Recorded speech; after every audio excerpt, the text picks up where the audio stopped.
Hi, ಎಲ್ಲ ವಿದ್ಯಾರ್ಥಿಗಳಿಗೆ educate Karnataka ಚಾನಲ್ಗೆ ಸ್ವಾಗತ.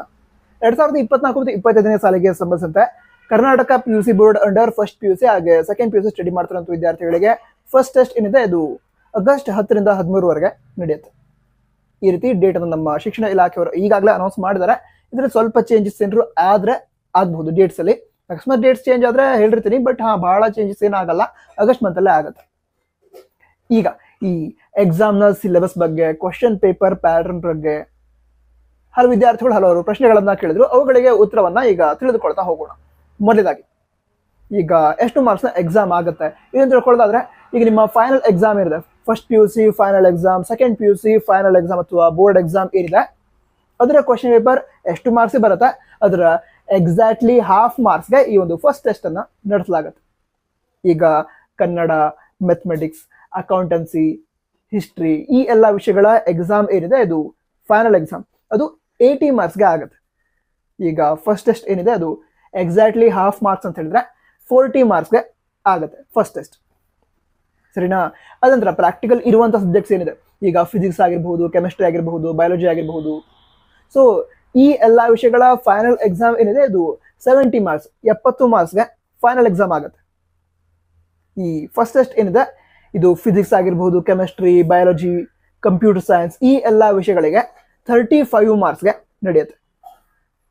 ನಂತರ ನಮ್ಮ ಕರ್ನಾಟಕ PUC ಬೋರ್ಡ್ನವರು ತಿಳಿಸಿರುವ ಪ್ರಕಾರ ಸಿಲೆಬಸ್ ಏನಿದೆ ಅದು ಟೋಟಲ್ ಸಿಲೆಬಸ್ನ 25% ಇರಬೇಕು ಅಂತ ಇದೆ.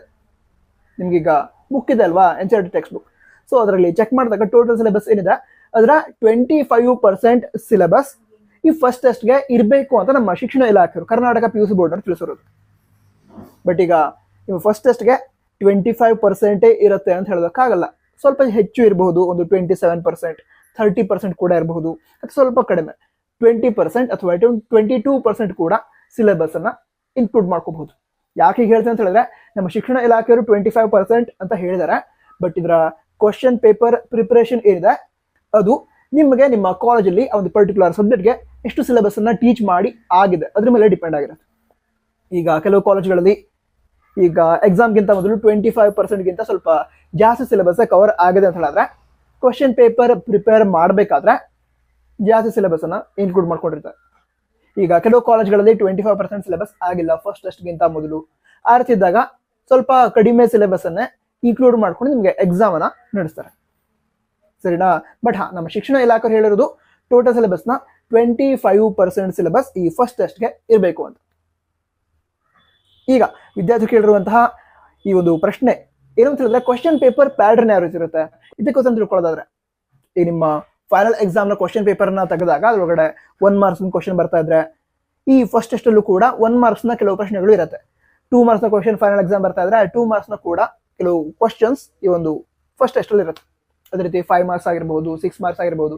ಫೈನಲ್ ಎಕ್ಸಾಮ್ ಬರುತ್ತೆ ಅಂತ ಹೇಳಿದ್ರೆ ಫಸ್ಟ್ ಟೆಸ್ಟ್ ಅಲ್ಲೂ ಕೂಡ ಅಂದ್ರೆ ಸಂಖ್ಯೆ ಕಡಿಮೆ ಇರುತ್ತೆ. ಫೈನಲ್ ಎಕ್ಸಾಮ್ ಅಲ್ಲಿ ಈಗ 5 ಮಾರ್ಕ್ಸ್ ಇಂದು 5 ಕ್ವಶನ್ಸ್ ಬರುತ್ತೆ ಅಂತ ಹೇಳಿದ್ರೆ, ಇಲ್ಲೊಂದು ಫಸ್ಟ್ ಟೆಸ್ಟ್ ಅಲ್ಲಿ 2 or 3 ಕ್ವಶನ್ಸ್ ಬರ್ಬೋದು. ಈ ರೀತಿ ಚೇಂಜ್ ಆಗುತ್ತೆ, ಬಟ್ 5 ಮಾರ್ಕ್ ಕ್ವಶನ್ಸ್ ಕೂಡ ಇರುತ್ತೆ ಫಸ್ಟ್ ಟೆಸ್ಟ್ ಅಲ್ಲಿ. ಸೊ ನೀವು ಫೈನಲ್ ಎಕ್ಸಾಮ್ ನ ಕ್ವಶನ್ ಪೇಪರ್ ಅನ್ನ ತೆಗೆದುಕೊಂಡು ನಿಮಗೆ ಈಗ ಏನು ಸಿಲೆಬಸ್ ಇದೆ, ಫಸ್ಟ್ ಟೆಸ್ಟ್ಗೆ ಯಾವ ಸಿಲೆಬಸ್ ಇದೆ, ಯಾವ ಚಾಪ್ಟರ್ಸ್ ಇದೆ, ಆ ಚಾಪ್ಟರ್ ಇಂದ ಫೈನಲ್ ಎಕ್ಸಾಮ್ ಕ್ವಶನ್ ಪೇಪರ್ ಅಲ್ಲಿ ಯಾವ ಕ್ವಶನ್ಸ್ ಬಂದಿತ್ತು ಅದನ್ನ ಲಿಸ್ಟ್ ಮಾಡ್ಕೊಂಡು ಸಾಲ್ವ್ ಮಾಡ್ತಾ ಹೋಗಿ. ಇಲ್ಲೂ ಕೂಡ ಹೆಲ್ಪ್ ಆಗುತ್ತೆ ಫಸ್ಟ್ ಟೆಸ್ಟ್ಗೂ ಕೂಡ. ಓಕೆನಾ? ಇಲ್ಲಿ ಪ್ರಿಪರೇಷನ್ ಎಲ್ಲ ಮಾಡ್ತಾ ಹೋಗ್ಬೋದು. ನಂತರ ಈಗ ಕ್ವಶನ್ ಪೇಪರ್ ಅನ್ನು ಯಾರು ಪ್ರಿಪೇರ್ ಮಾಡ್ತಾರೆ ಇದನ್ನು ಕೂಡ ವಿದ್ಯಾರ್ಥಿಗಳು ಕೇಳ್ತಾ ಇದ್ದಾರೆ. ಕ್ವಶನ್ ಪೇಪರ್ ಏನಿದೆ ಅದನ್ನ ನಿಮ್ಮ ಕಾಲೇಜಲ್ಲಿ ನಿಮಗೆ ಟೀಚ್ ಮಾಡುವಂತಹ ಲೆಕ್ಚರರ್ಸ್ ಪ್ರಿಪೇರ್ ಮಾಡ್ತಾರೆ. ಅಂದ್ರೆ ಕನ್ನಡ ಎಕ್ಸಾಮ್ಗೆ ಸಂಬಂಧ ಕ್ವಶನ್ ಪೇಪರ್ ಅನ್ನ ನಿಮ್ಮ ಕಾಲೇಜ್ನ ಕನ್ನಡ ಲೆಕ್ಚರರ್ಸ್ ಪ್ರಿಪೇರ್ ಮಾಡ್ತಾರೆ. ಅದೇ ರೀತಿ ಇಂಗ್ಲಿಷ್, ನಂತರ ಅಕೌಂಟೆನ್ಸಿ, ಹಿಸ್ಟ್ರಿ ಯಾವುದೇ ಆಗಿರಲಿ ನಿಮ್ಮ ಕಾಲೇಜಿನ ಲೆಕ್ಚರರ್ಸ್ ಕ್ವಶನ್ ಪೇಪರ್ ಅನ್ನ ಪ್ರಿಪೇರ್ ಮಾಡ್ತಾರೆ. ಅದಂತರ ಆನ್ಸರ್ ಪೇಪರ್ ಇವ್ಯಾಲ್ಯೂಯೇಷನ್ ಇದೆ, ಅದು ಕೂಡ ನಿಮ್ಮ ಕಾಲೇಜಲ್ಲಿ ನಡೆಯುತ್ತೆ. ನಿಮಗೆ ಟೀಚ್ ಮಾಡುವಂತಹ ಲೆಕ್ಚರರ್ಸ್ ಆನ್ಸರ್ ಪೇಪರ್ ಇವ್ಯಾಲ್ಯೂಯೇಷನ್ ಕೂಡ ಮಾಡ್ತಾರೆ. ಅದಂತರ ಟೈಮ್ ಟೇಬಲ್ ಏನಿದೆ ಅದನ್ನ ನಿಮ್ಮ ಕಾಲೇಜ್ನ ನೋಟಿಸ್ ಬೋರ್ಡ್ಗೆ ಹಾಕ್ತಾರೆ. ಎಕ್ಸಾಮ್ ನಡೆಯೋದಕ್ಕಿಂತ ಒಂದು 10ರಿಂದ 15 ದಿನಗಳ ಒಳಗಡೆ ಈ ಒಂದು ನೋಟಿಸ್ ಬೋರ್ಡ್, ನಿಮ್ಮ ಕಾಲೇಜ್ನ ನೋಟಿಸ್ ಬೋರ್ಡ್ಗೆ ಫಸ್ಟ್ ಟೆಸ್ಟ್ನ ಟೈಮ್ ಟೇಬಲ್ ಅನ್ನ ಹಾಕಿರ್ತಾರೆ. ಅಂದ್ರೆ ಯಾವ ಡೇಟ್ಗೆ ಯಾವ ಸಬ್ಜೆಕ್ಟ್ನ ಎಕ್ಸಾಮ್ ಆಗುತ್ತೆ, ಅದ್ರ ಜೊತೆಗೇನೆ ಯಾವ್ಯಾವ ಟೈಮ್ಗೆ ಯಾವ ಸಬ್ಜೆಕ್ಟ್ನ ಎಕ್ಸಾಮ್ ಆಗುತ್ತೆ ಅದನ್ನು ಕೂಡ ತಿಳಿಸಿರ್ತಾರೆ. ನಂತರ ಎಕ್ಸಾಕ್ಟ್ ಸಿಲೆಬಸ್ ಏನಿದೆ, ಈ ಎಕ್ಸಾಮ್ಗೆ ಎಷ್ಟು ಸಿಲೆಬಸ್ ಇದೆ ಅಂತ ಅದನ್ನ ನೀವು ನಿಮ್ಮ ಕಾಲೇಜ್ನ ಲೆಕ್ಚರರ್ಸ್ ಅನ್ನ ತಿಳ್ಕೊಳ್ಬಹುದು. ಈಗ ಫಿಸಿಕ್ಸ್ ಟೀಚ್ ಮಾಡುವಂಥ ಲೆಕ್ಚರರ್ಸ್ ಹೋದ್ರಿ, ಅಲ್ಲಿ ಯಾವ ಚಾಪ್ಟರ್ ಇದೆ ಈಗ ಅಂತ ಕೇಳಿದ್ರೆ ಅವ್ರು ಹೇಳ್ತಾರೆ. ಇದೇ ರೀತಿ ನಿಮಗೆ ಯಾವ ಸಬ್ಜೆಕ್ಟ್ನ ಸಿಲೆಬಸ್ ತಿಳ್ಕೊಳ್ಬೇಕು ನಿಮ್ಮ ಕಾಲೇಜ್ನ ಲೆಕ್ಚರರ್ ಹತ್ರ ಹೋಗಿ ಫಸ್ಟ್ ಟೆಸ್ಟ್ಗೆ ಇರುವಂಥ ಸಿಲೆಬಸ್ ಹೇಳಿ ಮ್ಯಾಮ್ ಅಥವಾ ಸರ್ ಅಂತ ಕೇಳಿದ್ರೆ ಅವ್ರು ಹೇಳ್ತಾರೆ. ಮಾರ್ಕ್ ಮಾಡ್ಕೊಂಡು ಬನ್ನಿ, ಚೆನ್ನಾಗಿ ಓದಿ, ಚೆನ್ನಾಗಿ ಆಗುತ್ತೆ ಎಕ್ಸಾಮ್. ನಂತರ ಬೇರೆ ಡೌಟ್ಸ್ ಇದ್ರೆ ಕಮೆಂಟ್ ಬಾಕ್ಸ್ ತಿಳಿಸಿ. ನಿಮ್ಮ ಡೌಟ್ಸ್ ಏನಾದ್ರು ಕಮೆಂಟ್ ಬಾಕ್ಸ್ ತಿಳಿಸಿದ್ರೆ ಅದರ ಉತ್ತರಗಳನ್ನ ಮುಂದಿನ ದಿನಗಳಲ್ಲಿ ವಿಡಿಯೋ ಮಾಡಿ ತಿಳಿಸ್ತೀವಿ. ಅದಕ್ಕೋಸ್ಕರ ಅಂದ್ರೆ ಆ ವಿಡಿಯೋ ನಿಮಗೆ ಚೆಕ್ ಮಾಡೋದಕ್ಕಾಗಬೇಕಲ್ವಾ, ಸೊ ಸಬ್ಸ್ಕ್ರೈಬ್ ಮಾಡಿ ಇಟ್ಕೊಂಡ್ರಿ. ಅದ್ರ ಜೊತೆಗೆ ಶಿಕ್ಷಣ ಇಲಾಖೆಯಿಂದ ಬರುವಂತಹ ಸ್ಕಾಲರ್ಶಿಪ್ ಆಗಿರ್ಬೋದು, ಎಕ್ಸಾಮ್ ಟೈಮ್ ಟೇಬಲ್ ಆಗಿರ್ಬೋದು, ಯಾವುದೇ ಅಪ್ಡೇಟ್ ಇದ್ರೂ ಕೂಡ ಆದಷ್ಟು ಬೇಗ ಹೇಳ್ತೀವಿ. ಸಬ್ಸ್ಕ್ರೈಬ್ ಮಾಡಿ. ನಂತರ all the best for preparation. Jai Hind, ವಂದೇ ಮಾತರಂ.